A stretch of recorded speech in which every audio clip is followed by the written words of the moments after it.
When I asked for a divorce, I knew in my heart it was the right move, no second thoughts. Hi, everyone. My name is Amina Rashid, and I'm 33 years old from Malé, Maldives. I'm here to share a personal journey, one I never thought I'd have to talk about, my divorce. It's been a long road, but I've come out the other side stronger and more grounded than ever before. Before I dive into the story, I want you to know that this is not about sadness. It's about growth, healing, and realizing that sometimes, the hardest decisions are the ones that ultimately set you free. I was married for 10 years, and in that time, I learned so much about myself and what I want out of life. So, let's start from the beginning. I was just 23 years old when I met my ex-husband. He was charming, confident, and full of ambition, everything I thought I wanted in a partner. At the time, I had just graduated from university and returned home to Malé. My family was thrilled to see me starting the next chapter of my life, and so was I.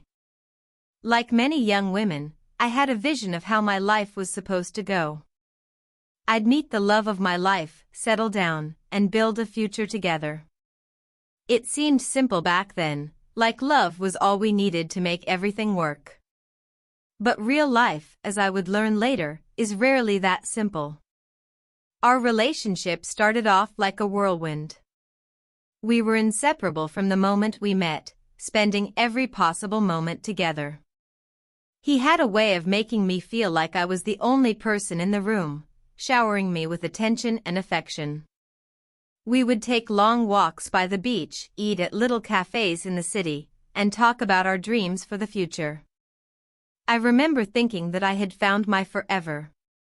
It wasn't long before he proposed, and I, caught up in the fairy tale of it all, said yes without hesitation. Looking back, I realized that we were young and perhaps a little naive, but at the time, it felt perfect. We married just a year after we met. The wedding was a beautiful affair, small, intimate, just close family and friends on a sandy beach overlooking the crystal-clear waters of the Maldives. Everything seemed to fall into place so effortlessly, and I couldn't wait to start our life together. I remember standing there, looking into his eyes, and believing with all my heart that this was forever. We talked about our plans, traveling the world, buying a house, maybe having children one day, but there was never any rush. We were young, in love, and had our whole lives ahead of us. For the first few years of our marriage, everything was good. Not perfect, but good. We moved into a small apartment close to the beach, which I loved. It wasn't much, but it was ours, and that made it special. I worked as a graphic designer from home, while he was building his career in finance.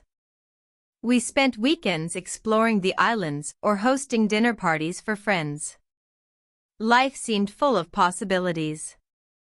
It felt like we were building something together, and for a while, I was content. But as time went on, subtle changes began to creep into our relationship. They weren't dramatic, at least not at first. He started working longer hours, often coming home late, too tired to talk or spend time together. I would ask him how his day was, and his answers became shorter, more distant. Just a lot of work, he'd say before retreating to his office or falling asleep on the couch. I tried not to let it bother me, but the distance between us began to grow. I missed the man who used to surprise me with spontaneous dates or bring home flowers for no reason at all. At first, I blamed the stress of his job. I told myself that once things settled down at work, we'd get back to the way we were. But as months turned into years, that hope started to fade. Our conversations became transactional, focused on practical matters, bills, groceries, plans for the weekend. We stopped talking about our dreams, our future, or even how we were feeling. It was as if we had fallen into a routine, one that didn't leave much room for love or connection. One of the things that began to weigh heavily on me was the subject of children. When we first got married, we both agreed that we weren't in any rush to start a family. But as I approached my late 20s, I started thinking more about it. I wanted children, and I assumed he did too. But every time I brought it up, he would change the subject or give vague answers like, maybe someday, but not right now. I began to wonder if someday would ever come. It wasn't just the children, though. It was everything. The little gestures of affection that had once been so natural between us slowly disappeared. No more holding hands, no more spontaneous kisses, no more waking up to I love you. We had become like roommates, living under the same roof but leading separate lives. I tried to talk to him about it, to tell him how I was feeling, but every time I did, it felt like I was talking to a wall. He'd listen, nod, but nothing ever changed. There were no major fights, no explosive arguments. Just a slow, quiet drift. And the worst part was, I didn't know how to stop it. I still loved him, or at least I thought I did. But I couldn't shake the feeling that we were no longer right for each other. We had grown apart, and I was starting to realize that maybe we had been wrong for each other all along.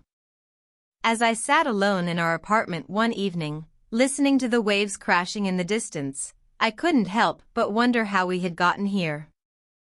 How had we gone from being so in love, so full of promise, to this? I missed the version of us that existed in those early years, but I knew deep down that we couldn't go back to that.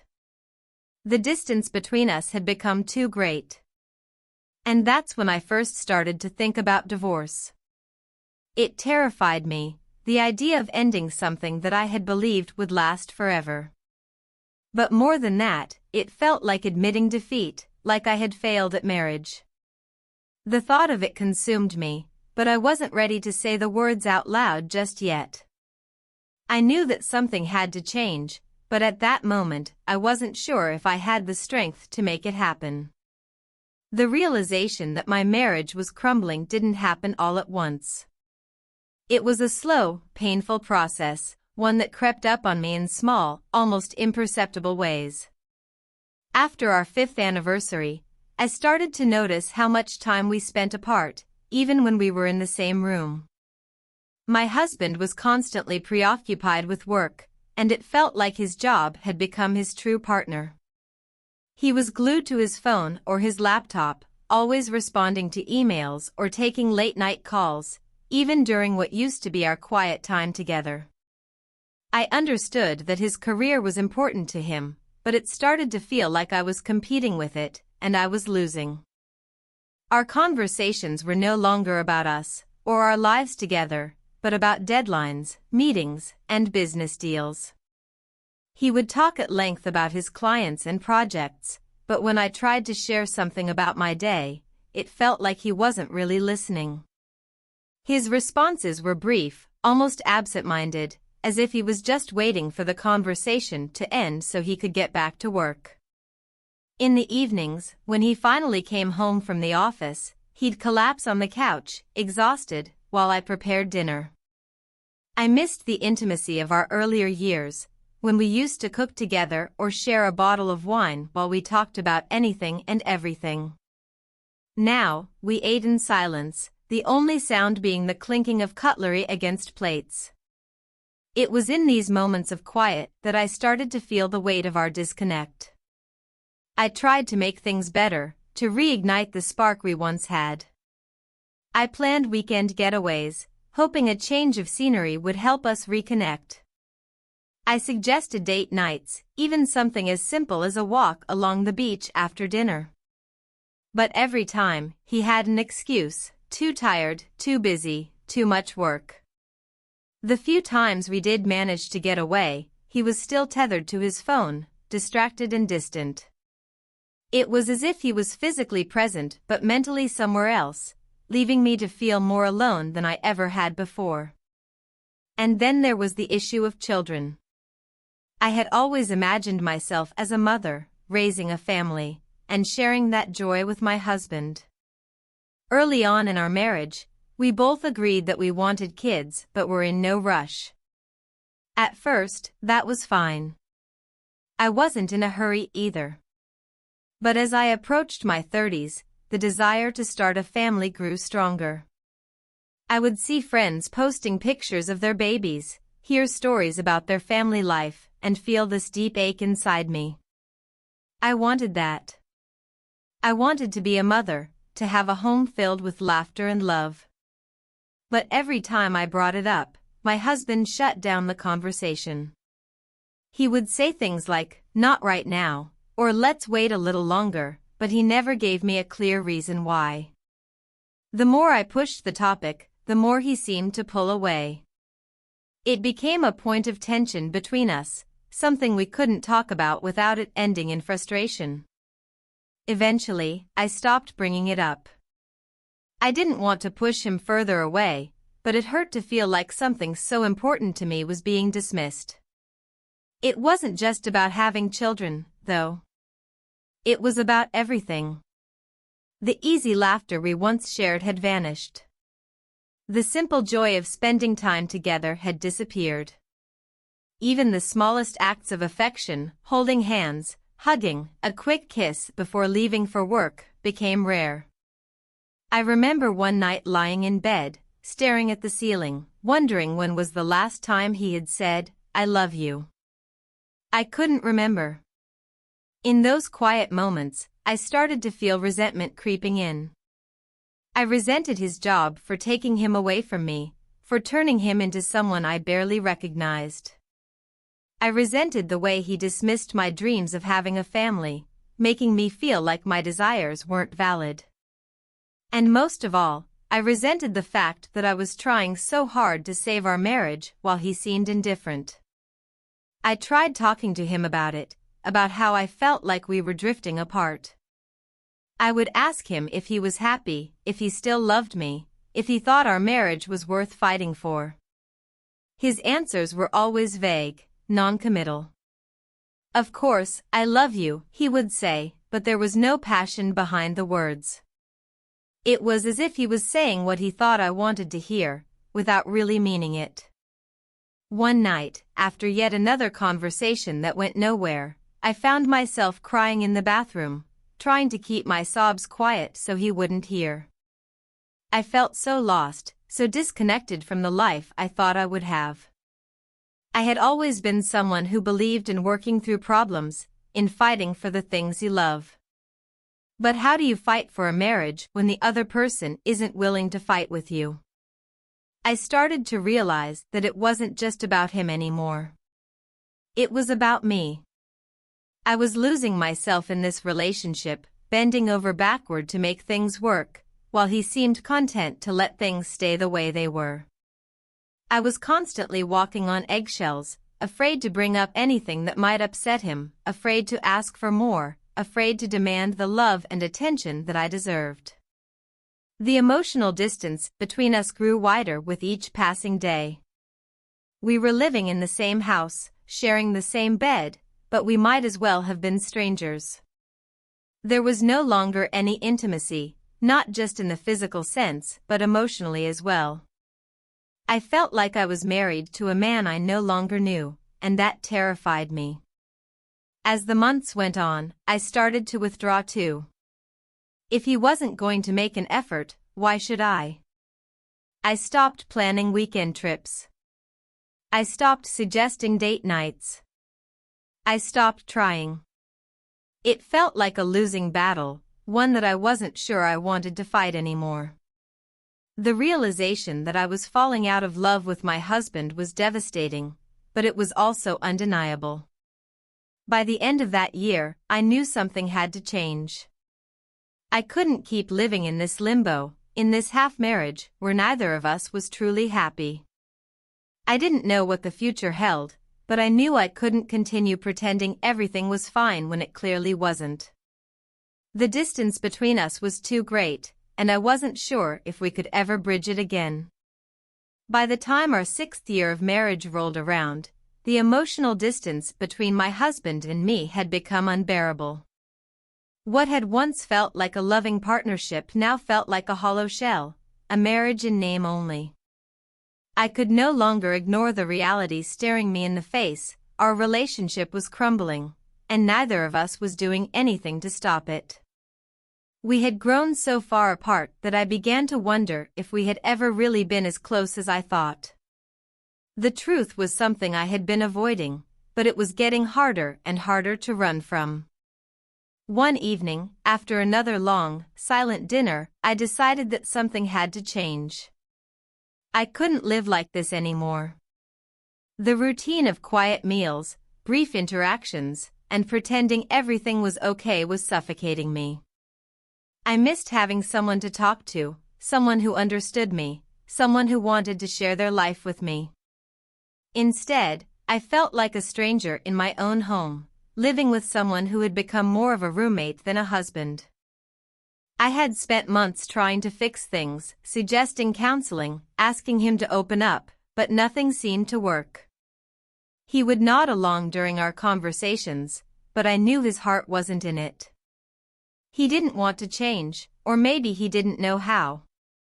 Either way, the result was the same. We were stuck, and the longer we stayed in this limbo, the more I began to lose myself. It wasn't just about saving the marriage anymore, it was about saving myself. That night, I sat in our small living room, staring at the blank TV screen, and something inside me snapped. I couldn't do this anymore. I couldn't keep pretending that everything was fine, that if we just tried a little harder, things would magically go back to the way they were. I had to face the truth, even if it hurt. Our marriage was over, and I had to start thinking about what my life would look like without him in it. I stayed up late that night, thinking about all the moments that had led us to this point. There were no huge betrayals, no explosive arguments, just a slow, steady erosion of our relationship. I thought about the early years, when we were so in love, and how different things were now. It was almost as if we had become two entirely different people, and I realized that maybe we had. People change, and sometimes they grow apart. That's what had happened to us. The next day, I made an appointment with a therapist. I had never seen one before, but I knew I needed help processing everything I was feeling. I didn't tell my husband about it. It felt like something I needed to do for myself, without his involvement. During my first session, I unloaded everything: the emotional distance, the lack of communication, my frustration over our differing views on having children, and most of all, my deep sadness over how things had turned out. The therapist listened patiently, and for the first time in a long time, I felt like someone was really hearing me. It was during those sessions that I started to see things more clearly. I had been holding on to the idea of our marriage out of fear of failure, fear of being alone, fear of what people would think. But as I worked through those emotions, I began to understand that staying in a relationship just to avoid those fears wasn't healthy. It wasn't fair to me, and it wasn't fair to him either. We both deserved better than a marriage that was built on compromise and avoidance. My therapist encouraged me to have an honest conversation with my husband about how I was feeling. I had tried so many times before, but this time it felt different. I was no longer asking for his permission to feel the way I did. I was no longer hoping for some miracle to fix things. I was simply telling him the truth. That night, I sat him down in the same living room where I had made my decision, and I told him everything. I told him how lonely I felt, how disconnected we had become, and how much it hurt to be in a marriage that no longer brought me joy. I was honest about my desire for children and how his reluctance to even discuss it had made me feel like my dreams weren't valid. I told him that I had tried to fix things, but I couldn't do it alone. He listened, but his face remained impassive. I could see that he was hearing the words, but they weren't sinking in.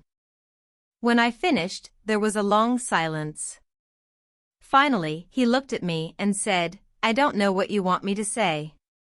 His voice was flat, emotionless, as if we were discussing something trivial, not the breakdown of our marriage. In that moment, I knew. I knew that we were beyond saving. If he couldn't even muster a reaction to the fact that I was pouring my heart out, then there was nothing left to fight for. It was devastating, but it was also liberating. I had been holding on to hope for so long, but now I could let go. I wasn't angry, I wasn't even sad anymore. I was just done. After that conversation, things between us became even more distant, if that was even possible. We still lived in the same house, but we moved around each other like ghosts, barely speaking. It was clear that the marriage was over, even though neither of us had said the word divorce yet. I think we were both avoiding it, hoping the other would be the one to finally say it out loud. But eventually, it had to be done. One night, as we sat across from each other at the dinner table, I said it. I think we need to get a divorce. He didn't argue, didn't try to convince me otherwise. He simply nodded and said, "Okay." And just like that, it was over. I expected to feel a sense of relief, but all I felt was numb. It wasn't until later, when I was lying in bed alone, that the reality of it hit me. My marriage was ending, and there was no going back. But as I lay there, I also realized something else. This wasn't the end for me. It was just the beginning of something new. I wasn't sure what that new would look like yet, but for the first time in a long time, I felt like I had the power to shape my own future. I had faced the truth, and now it was time to move forward. The day I decided to finally ask for a divorce was unlike any other, yet it was filled with the same routines that had become so painfully familiar. I woke up, went through the motions of getting ready for the day, and sat at the breakfast table across from my husband. We barely exchanged words, just the typical pleasantries. "Did you sleep well, and what time are you coming home?" His answers were brief, and mine were even shorter. The air between us was thick with everything we weren't saying. I had already made the decision in my heart, but saying it out loud felt like stepping off a cliff into the unknown. Divorce wasn't something I had ever imagined for myself. Growing up in a small, tight-knit community in the Maldives, marriage was seen as a lifelong commitment. The idea of leaving someone you vowed to spend your life with felt like failure, like admitting that you couldn't make it work. I had always been taught that marriage was hard work, that there would be rough patches, but you had to fight through them. So for years, I tried to do exactly that to fight. But how do you fight for something when the other person isn't fighting with you? When you've tried everything and nothing seems to change? That morning, I sat in silence as my husband hurried out the door for another long day at work. The click of the door closing behind him felt like a final punctuation mark on our relationship. I stood there in the quiet of our apartment, staring at the spot where he'd just been, and something inside me shifted. I couldn't keep living this way, constantly waiting for something to change, hoping that one day we'd wake up and magically be happy again. That wasn't going to happen, and I needed to stop pretending that it would. I had spent months grappling with the idea of divorce, feeling torn between my desire for happiness and the fear of what would come next. What would people think?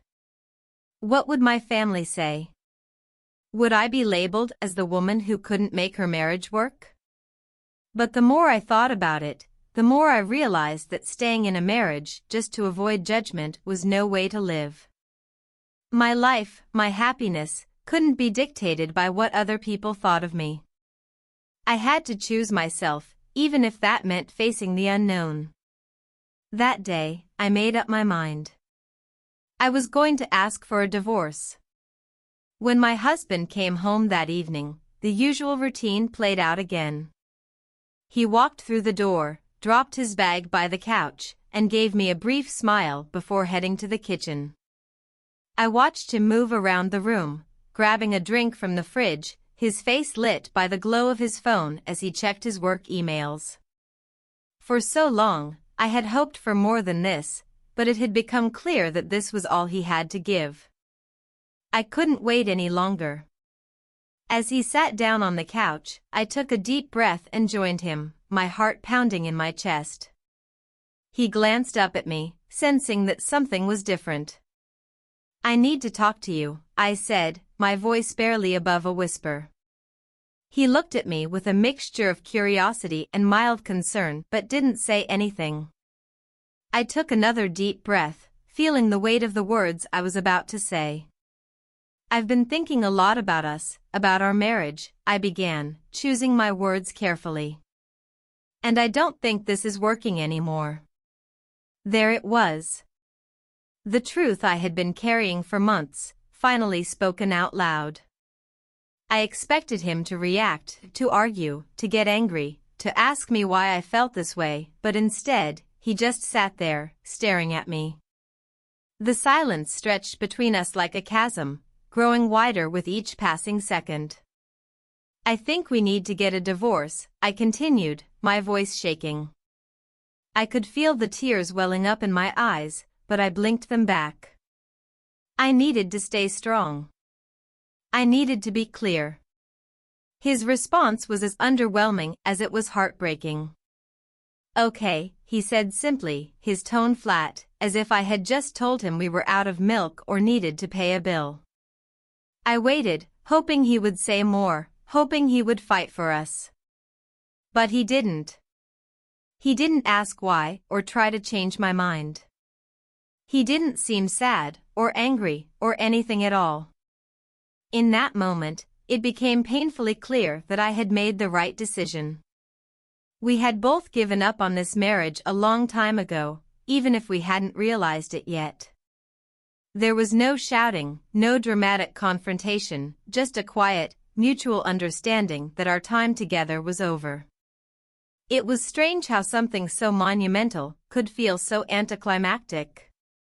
After everything we had been through, after all the love and dreams we had shared, it ended not with a bang but with a whimper. Over the next few days, we discussed the logistics of our separation. Who would keep the apartment, how we would divide our savings, whether we would continue living together until we figured things out. It was all very practical, very civilized, but there was an emptiness to it, like we were discussing the dissolution of a business partnership rather than a marriage. The hardest part wasn't the practicalities of the divorce, it was telling the people in my life. My parents were devastated. My friends were shocked. And I could sense the unspoken judgment from some of them, even if they didn't say it out loud. But as difficult as it was to face their reactions, I knew in my heart that I was doing the right thing. I had been holding on to this marriage out of fear, fear of being alone, fear of starting over, fear of what people would think. But the day I asked for a divorce was the day I chose myself. I chose my happiness, my future, my well-being. And as terrifying as it was also the most empowering decision I had ever made. In the days that followed, I felt a strange sense of peace. There were still moments of doubt, still nights when I cried myself to sleep, wondering if I had made the right choice. But deep down, I knew that this was the beginning of something new, something better. I didn't know what the future held, but for the first time in a long time, I felt hopeful. And that was enough. The first few weeks after deciding to divorce were a blur of emotions, relief, sadness, uncertainty, and, surprisingly, a strange sense of freedom. It was as though a weight had been lifted off my shoulders. I had spent so long trying to make something work that had been broken for years, and now, for the first time in what felt like forever, I was able to focus on myself. But with that freedom came the daunting question, who was I without my marriage? In the early days, I threw myself into practical matters. There were a million little things to deal with, bank accounts to separate, a lawyer to hire, and the question of where I would live. I had decided to move out of our apartment, even though my husband had suggested I stay. It was too full of memories, too entwined with the life we had once shared. I needed a fresh start. So I packed up my things, and with every box I filled, I felt like I was slowly reclaiming parts of myself that I had lost along the way. It wasn't easy. In fact, it was far from it. There were nights when I lay awake, wondering if I had made the right choice. Divorce, even when it's the best option, is never without pain. I missed the comfort of having someone beside me, even if that someone had long since become a stranger. The loneliness was a quiet ache that settled in my chest, especially during those long, sleepless nights. But during the day, I kept busy. I needed to keep moving forward. One of the first things I did after moving into my new place was to dive back into my hobbies, things I had neglected or forgotten about over the years. Before I got married, I used to paint. Nothing fancy, just landscapes, abstract shapes, or sometimes portraits of people I knew. It had always been my way of expressing myself, of unwinding after a stressful day. But somewhere along the way, I had stopped. Maybe it was the demands of daily life or the fact that my husband never seemed interested in it. Whatever the reason, painting had become something I did less and less until, eventually, I stopped altogether. Now, though, I found myself drawn back to it. I bought new canvases and paints and set up a small studio in my living room. At first, it was hard to get back into the rhythm of it. I felt rusty, like a part of me had forgotten how to create. But as the days went by, I found that painting came back to me, like an old friend I hadn't seen in years. It was soothing in a way I hadn't anticipated.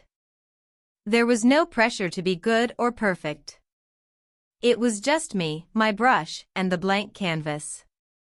And slowly, as I filled those empty spaces with color, I began to feel a little less empty inside. Yoga was another thing I returned to. I had always loved the calm it brought me, the way it forced me to focus on the present moment and let go of everything else. During my marriage, I had stopped going to classes, mostly because it felt like there was never enough time. But now, time was all I had. So, I started going to the studio down the street a few times a week. At first, it was difficult to quiet my mind during the sessions. My thoughts were constantly racing, about the divorce, about what would come next, about the future that felt so uncertain. But with each class, I learned to breathe through those worries, to let them pass like clouds in the sky.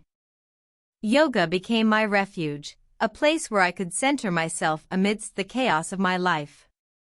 As I spent more time focusing on myself, I also began to reconnect with old friends. During my marriage, I had let many of my friendships drift away.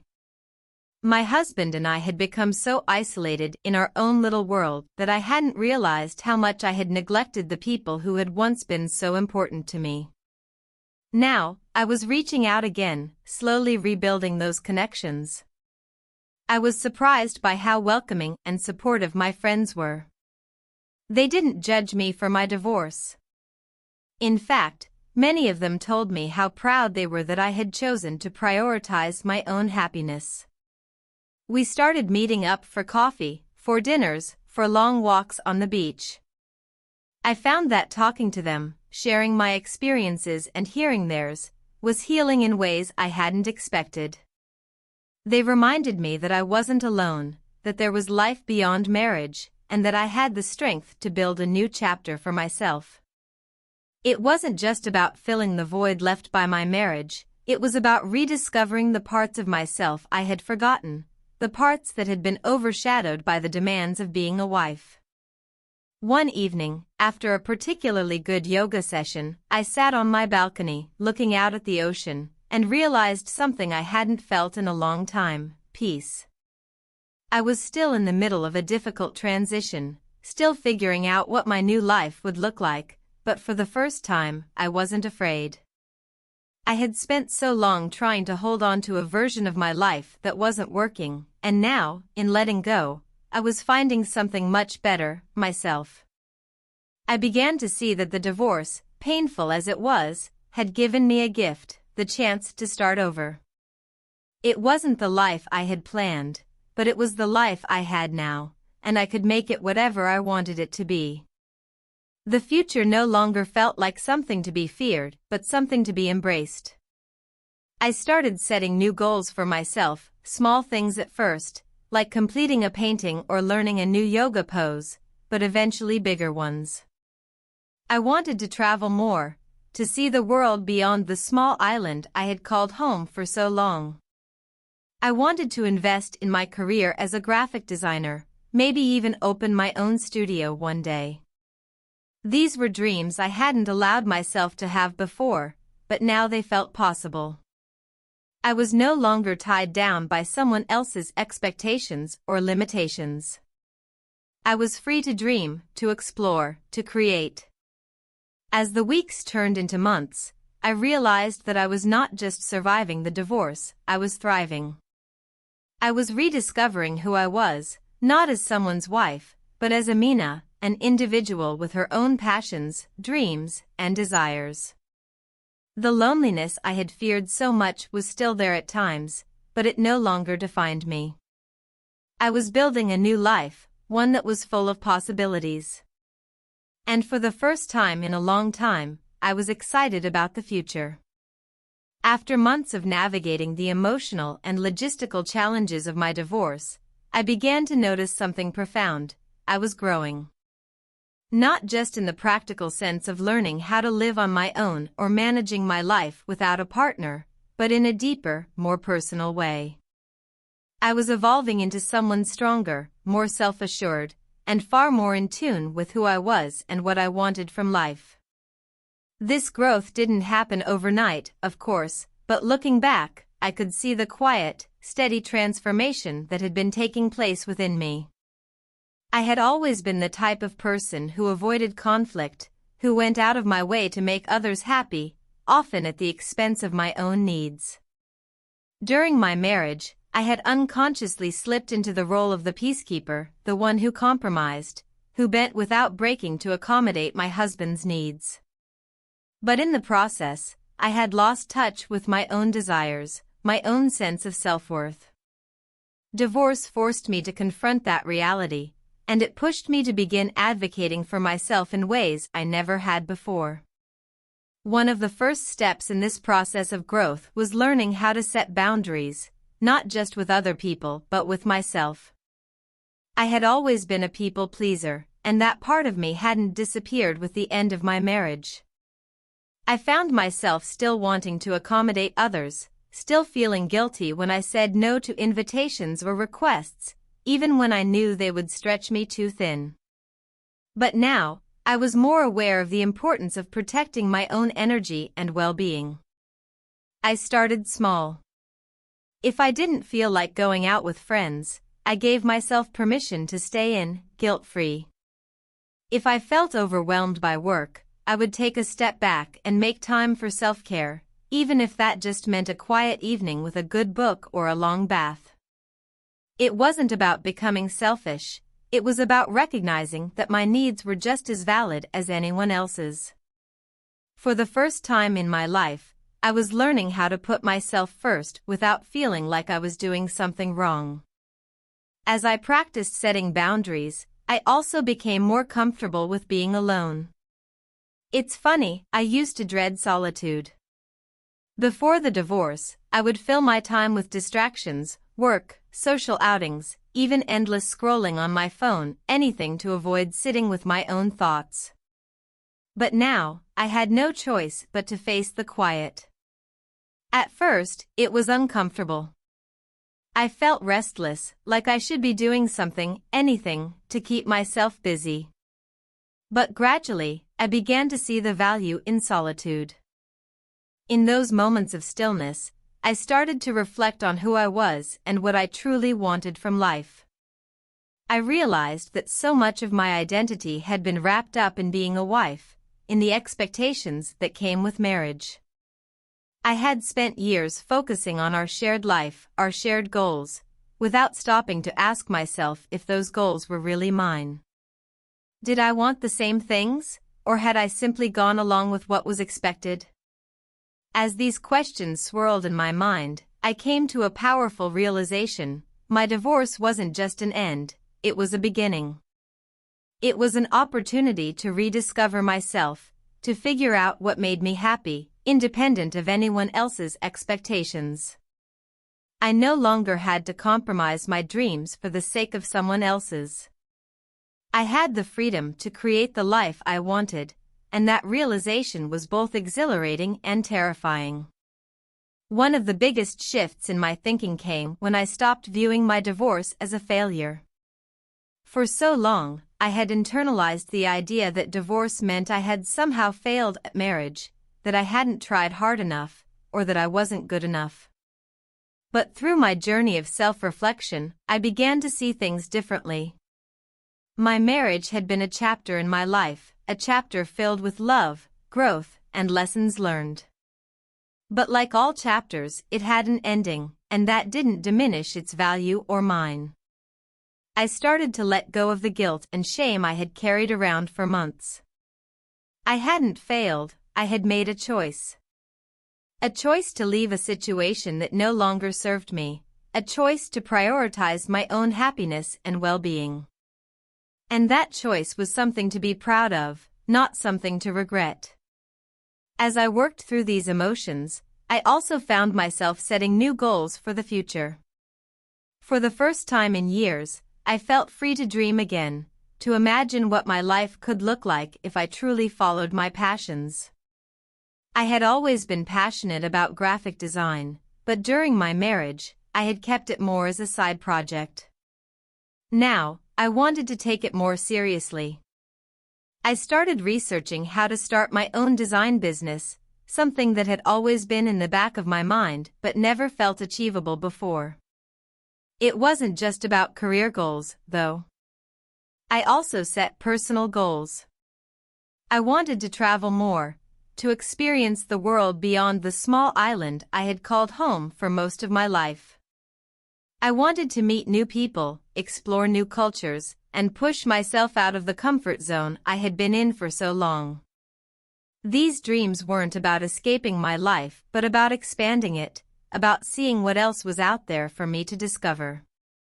As I focused on my personal growth, I also became more aware of the importance of emotional healing. While I had made significant progress in rediscovering myself, there were still wounds that needed tending. I continued seeing my therapist, who helped me work through the lingering feelings of loss and grief. Divorce, after all, is a kind of mourning, the death of a relationship, the end of a future you had envisioned.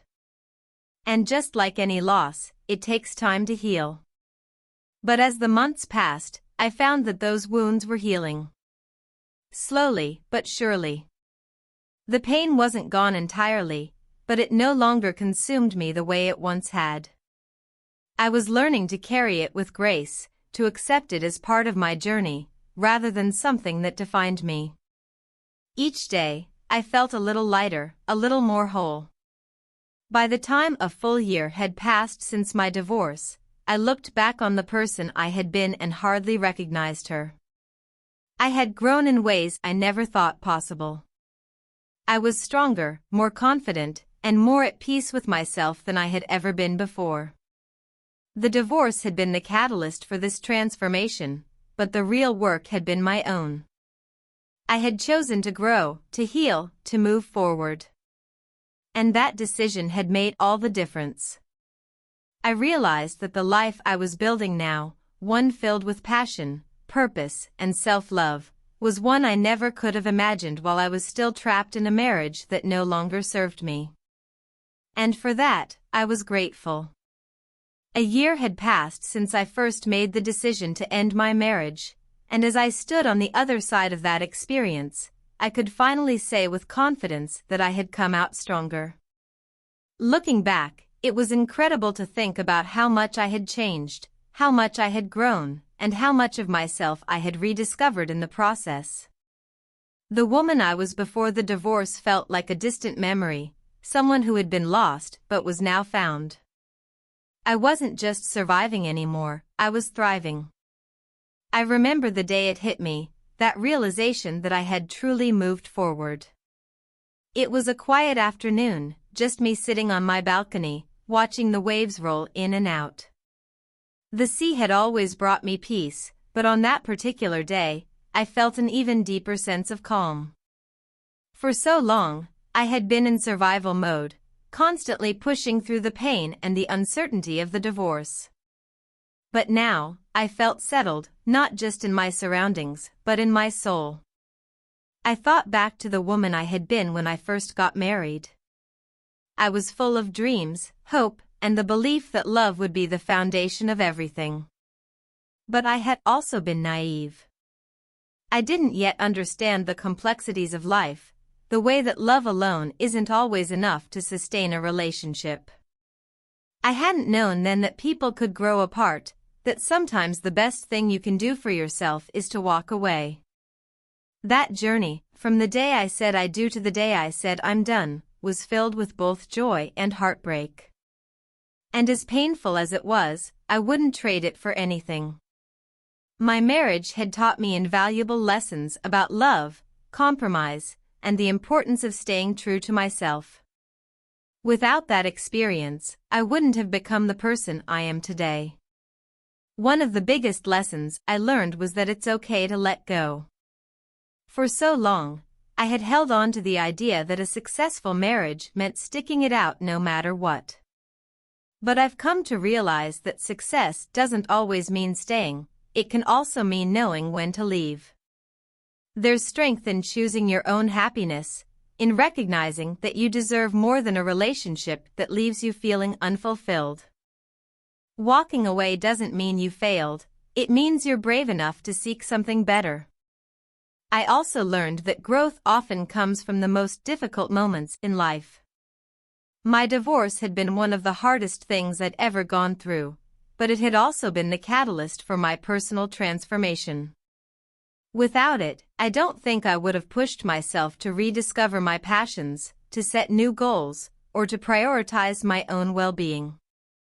In many ways, the end of my marriage had given me the freedom to become the best version of myself. And it wasn't just about the emotional growth, I had also achieved things I never thought possible. My graphic design business, which had once been a side project, was now thriving. After months of hard work, I had managed to secure a few major clients, and I was finally starting to see my dream of running my own business come to life. It wasn't easy, and there were definitely moments of doubt, but with each small success, my confidence grew. I was proud of what I had built, and for the first time in a long time, I felt like I was in control of my own future. I had also traveled more in the past year than I had in the entire decade of my marriage. I had always dreamed of seeing the world, but life had gotten in the way. Now, I was making it a priority. I spent a week in Bali, hiking through lush green rice terraces and practicing yoga by the ocean. I visited Sri Lanka, where I explored ancient temples and tasted food that was unlike anything I'd ever had before. Each trip was a reminder that there was so much more to life than the small bubble I had been living in. The world was vast, and I was determined to experience as much of it as I could. But it wasn't just about business success or travel, my personal life had flourished, too. I had reconnected with old friends, and we had grown closer than ever before. They had been there for me through the toughest parts of my divorce, and now they were sharing in my newfound happiness. We spent weekends together, laughing, talking, and just enjoying life. I no longer felt like I was missing something. I had everything I needed, a strong support system, a sense of purpose, and a life I was excited to wake up to every day. Of course, there were still challenges. I wasn't immune to the occasional pang of loneliness. There were times when I missed the comfort of having someone to come home to, someone to share the little moments of life with. But those feelings didn't consume me the way they once had. Instead, I acknowledged them, and then I reminded myself of how far I had come. I wasn't willing to settle for less than I deserved just to avoid being alone. I had learned that my own company was more than enough. As I continued on my journey, I found that I was more open to new possibilities. I hadn't been looking for love, but I was no longer afraid of it either. I had learned from my past, and I knew that if I ever entered into a relationship again, it would be on my terms. I would never lose myself in a partnership the way I had before. I was too strong, too confident in who I was, to ever let that happen again. The most important realization, though, was that I had finally made peace with my past. I no longer looked back with regret or sorrow. Instead, I saw my marriage and my divorce as stepping stones on the path to where I was now. They were part of my story, but they didn't define me.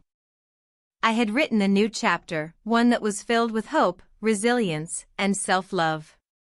In the end, my divorce wasn't the end of my story, it was the beginning of a new one. And as I stood on that balcony, watching the waves roll in, I knew that the best was yet to come. I had faced the hardest moments of my life and come out the other side stronger than ever. And for that, I was grateful. This chapter of my life was about more than just healing from a broken relationship, it was about discovering the strength that had been inside me all along.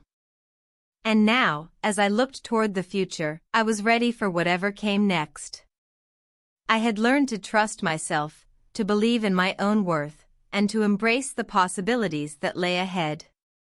I wasn't the same woman I had been a year ago. I was stronger, wiser, and more at peace than I had ever been. And for the first time in a long time, I could say with certainty, I was exactly where I was meant to be. A biblical reflection on life after divorce. Divorce is often one of the most challenging and painful experiences a person can go through. It shakes the very foundation of life, leaving behind questions of identity, purpose, and faith. However, as Christians, we are called to turn to God in times of distress and seek His guidance, knowing that He offers comfort, strength, and hope, even in the midst of our darkest trials. The Bible does not ignore the reality of broken relationships. In fact, it acknowledges the complexity of human emotions, including the pain of separation. But rather than leaving us in despair, God's Word points us toward healing, restoration, and a deeper understanding of His love for us. When we reflect on the journey of life after divorce, we must remember the teachings of the Bible and how they can guide us to rediscover our worth and purpose. One of the key verses that resonates deeply in times of heartache is found in Psalm 34 verse 18. The Lord is close to the brokenhearted and saves those who are crushed in spirit. This verse reminds us that God does not abandon us in our suffering. He draws near to us, offering comfort and healing when our hearts are shattered. In moments of loneliness and grief, we must cling to this promise, knowing that God's presence is a source of strength. Divorce may have marked the end of a chapter, but it is not the end of our story. We can also find solace in the words of Isaiah 40 verse 31, "But those who hope in the Lord will renew their strength. They will soar on wings like eagles, they will run and not grow weary, they will walk and not be faint." This passage speaks to the renewal of strength that God offers when we place our trust in Him. After the pain of divorce, it is easy to feel drained, both emotionally and spiritually. But God promises to renew us, to lift us up, and to give us the energy to move forward. Our strength does not come from our circumstances, but from our faith in a God who sustains us. It's also important to reflect on the concept of forgiveness, both for ourselves and for our former spouse. Colossians 3 verse 13 teaches us, Bear with each other and forgive one another if any of you has a grievance against someone. Forgive as the Lord forgave you. Divorce often brings feelings of betrayal, anger, and regret. These emotions, though natural, can weigh us down if we hold on to them. The Bible calls us to forgive, just as God has forgiven us. This act of forgiveness is not about condoning wrongs or forgetting the past, but about freeing ourselves from the burden of bitterness and allowing God's grace to heal our hearts. Additionally, the story of Amina's journey reminds us of the importance of self-worth and the value that God places on each of us. Jeremiah 29 verse 11 declares, "For I know the plans I have for you, declares the Lord, plans to prosper you and not to harm you, plans to give you hope and a future." Even when life feels uncertain, God's plan for us remains intact. Divorce can leave us feeling lost, questioning our identity and our future. But we must remember that our worth is not defined by our marital status, it is defined by God's love for us. He has a plan for us, one that includes hope and a future filled with purpose. Moreover, Proverbs 3 verses 5 to 6 offers us guidance on how to approach the next steps in life. Trust in the Lord with all your heart and lean not on your own understanding. In all your ways submit to Him, and He will make your paths straight. This verse calls us to trust God completely, even when we don't understand why certain things have happened. Divorce may have brought unexpected changes, but by submitting our lives to God, we can trust that He will lead us down the right path. Finally, we must look to Romans 8 verse 28, which provides a powerful reminder that God can bring good from any situation, and we know that in all things God works for the good of those who love Him, who have been called according to His purpose. Divorce is painful, and it is easy to focus on the loss. However, this verse reassures us that God is always at work in our lives, even in the most difficult moments. He can transform our pain into something beautiful, using our experiences to shape us, strengthen us, and draw us closer to Him. In conclusion, divorce is undeniably a painful and challenging experience. But through the teachings of the Bible, we are reminded that God's love is unfailing, and His plans for us remain good. He is close to the brokenhearted, offering healing and renewal. As we walk through the aftermath of divorce, we must lean on His strength, trust in His purpose, and embrace the forgiveness He calls us to offer. In doing so, we will discover that we are stronger, more resilient, and more loved than we ever imagined. Through faith, we can rise from the ashes of our broken relationships and step into the fullness of life that God has prepared for us.